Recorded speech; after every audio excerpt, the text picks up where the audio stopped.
te rappellerai que 1,3 milliard, 44 milliards de dollars. C'est beaucoup, beaucoup d'argent. À partir de cet événement-là, il y a eu un point de bascule. Un directeur de la section argent, pas comme les autres. Yves Daou. Alors Yves, on est un peu en mode rétrospective cette semaine et s'il y a un thème dont on a beaucoup parlé, bien sûr, c'est l'inflation, entre autres l'inflation alimentaire. Ça coûte cher de se nourrir et là, les épiciers se défendent là, en disant oui, on a fait beaucoup de profits cette année, mais on va justifier ça. Hey, Richard, tu parlais de séries télévisées. Là. Moi, je pense que actuellement, c'est la meilleure série télévisée actuellement qu'il n'y a pas. Là. Elle est en direct, dans le fond. Comment ils s'en mettent dans leurs poches? Parce que là, à Ottawa, depuis 2 semaines, tous les PDG reviennent encore. Tu te rappelles, le réalisateur de ce film-là, c'est Philippe-François Champagne, ministre de l'Industrie.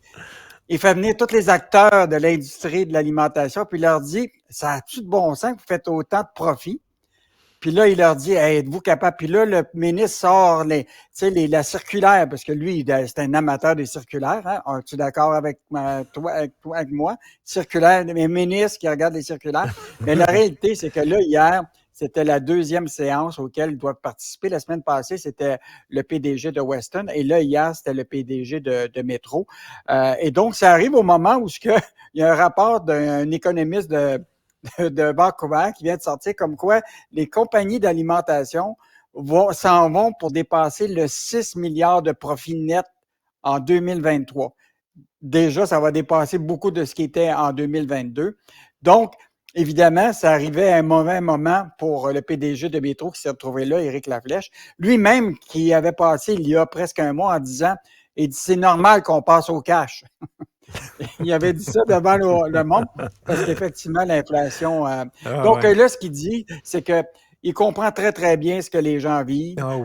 Mais la réalité, c'est qu'on s'entend-tu que c'est difficile d'avoir des chiffres. Mettons, toi, tu es une entreprise privée, Richard. Toi, tu es un épicier, tu es une entreprise privée. Tu fais des profits, puis là, tu vois que tous tes clients ont de la difficulté. Tu te dis, finalement, je vais peut-être cette année baisser mes profits. Puis, je vais venir. Mais une compagnie publique, là, ça ne peut pas faire ça, là. Une compagnie publique, là, ils ont déjà prévu combien de profits ils vont faire au trimestre, combien de dividendes ils vont verser aux actionnaires.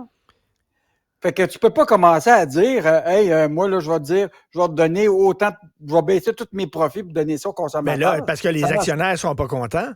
Les actionnaires ont dit, écoute, nous autres, on veut notre rentabilité, nous autres, là.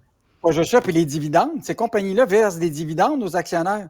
Et si demain matin, tu coupes ton dividende parce que tu as donné plus de rabais à tes consommateurs, ça ne marchera pas. Donc, écoute, ils trouvent toutes sortes de stratégies actuellement, que ce soit évidemment les magasins d'escompte. Tu sais que les grandes chaînes comme Métro et Loblaw ont ouvert Super C puis Maxi, puis ils vont en ouvrir davantage. Les gens se sont tournés vers les rabais. Là, il y a même Weston qui disait encore récemment lors de leur conférence qu'ils sont prêts à égaliser la question d'un prix d'un concurrent. Fait que si un concurrent vend meilleur marché que toi-même, ils sont prêts à accoter le prix. Donc, je pense que ce débat-là va continuer l'année prochaine parce que, tu te rappelles le rapport de Sylvain Charlebois, l'année prochaine, une famille moyenne, ça va coûter 700$ de plus. Puis ton ado de 14 à 18, il va coûter plus cher encore. Oui, c'est ça. Il mangera la boîte de carton, tu sais. Il y a des céréales. Après avoir vidé la boîte, il mangera la boîte de carton, l'ado. Mais tu sais, ils disent, on s'efforce, là, il y a le grand PDG de Métro, il dit, on s'efforce d'offrir les meilleurs prix dans toutes nos bannières, puis tout ça. Reste que quand même, c'est des profits de 6 milliards de dollars pour les épiciers canadiens en 2023. Là, on se demande, coudonc, ils ont-tu profité de la situation en disant, c'est l'inflation, ça le dos large, l'inflation. Écoute, j'ai vu ce matin, très tôt, la chronique de Michel Gérard, ça pogne au bout. Là. Il y avait plein de commentaires dès ce matin. 7 heures du matin, déjà, c'est en feu. Là. Mais Richard, moi, je te le dis, là, je pense qu'on doit nommer Michel Gérard médiateur arbitral pour cette négociation-là. D'abord, rappelle-toi, Michel a dit, moi, là, je pense qu'on peut régler facilement à 19,4%. Si tout le monde accepte ça, parce que c'est pas compliqué. Il a pris les chiffres d'Éric Girard du ministre des Finances. Il a dit, tu vois la croissance que va représenter le PIB nominal. Il dit, moi, je pense qu'ils sont capables de faire cette marge de manœuvre. Maintenant, Michel, il dit ça n'a aucun bon sens que les syndicats demandent des augmentations de plus de 20 sur 5 ans. Parce que là-dedans, écoute, c'est quand même, ils demandent une rétroactivité pour l'année 2022 à cause de l'inflation. Et ça touche une partie de l'ancienne convention collective, pas celle qui est terminée au 31 mars 2023.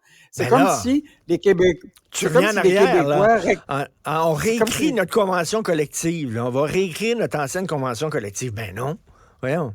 Écoute, ça représente 6,7 tu comprends-tu, pour compenser l'inflation de 2022. Fait que quand Michel arrive à 19,4 pour ce qui est de l'offre finale qui devrait être faite, ça enlève justement ce 6,7 de rétroactivité. Tu sais, Michel, il dit, par exemple, pour payer cette demande d'augmentation salariale rétroactive, là, c'est 3,35 milliards de dollars pour l'année 2022. Là. C'est 7,8 de plus d'impôts que les particuliers devraient payer pour payer ça. Puis il dit Ça, bon, je comprends qu'il y a une forte inflation en 2022, je le comprends, mais il dit, ça a été le cas pour tous les salariés. Là. Tous les travailleurs au Québec l'ont eu dans les dents, cette inflation-là. Pourquoi eux autres, les travailleurs de l'État, il y aurait une rétroactivité? Voyons donc, ça n'a pas de sens. Non. Puis l'autre affaire, c'est que Michel, il dit, juste pour payer ça, là, c'est comme si d'abord tu augmentais, mettons, les impôts de 7,8 d'impôts des particuliers, si tu étais obligé de payer ça. Ou l'autre affaire, c'est annulerait toutes les baisses d'impôts qu'avait suggéré la CAQ. Ben oui.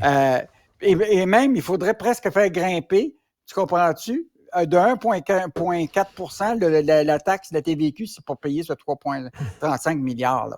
Fait que je pense que là, il y a comme...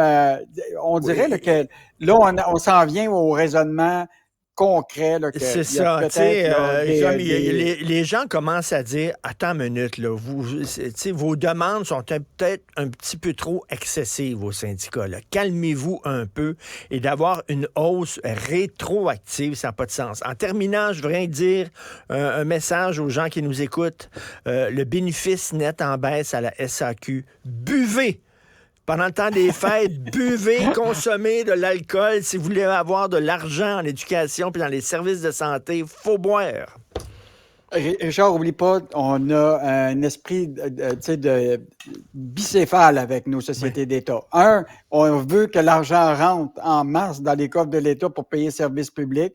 Puis en même temps, on veut pas qu'il y ait de hausse de prix du vin puis des spiritueux. Avec là, qu'est-ce qu'on veut? Mais là, moi, je vais boire dans le temps des fêtes, pas parce que ça me tente de m'enivrer, absolument pas. C'est parce que je suis généreux, je pense au système d'éducation, au système de santé, et c'est pour ça que je vais aller à la SAQ, bien sûr.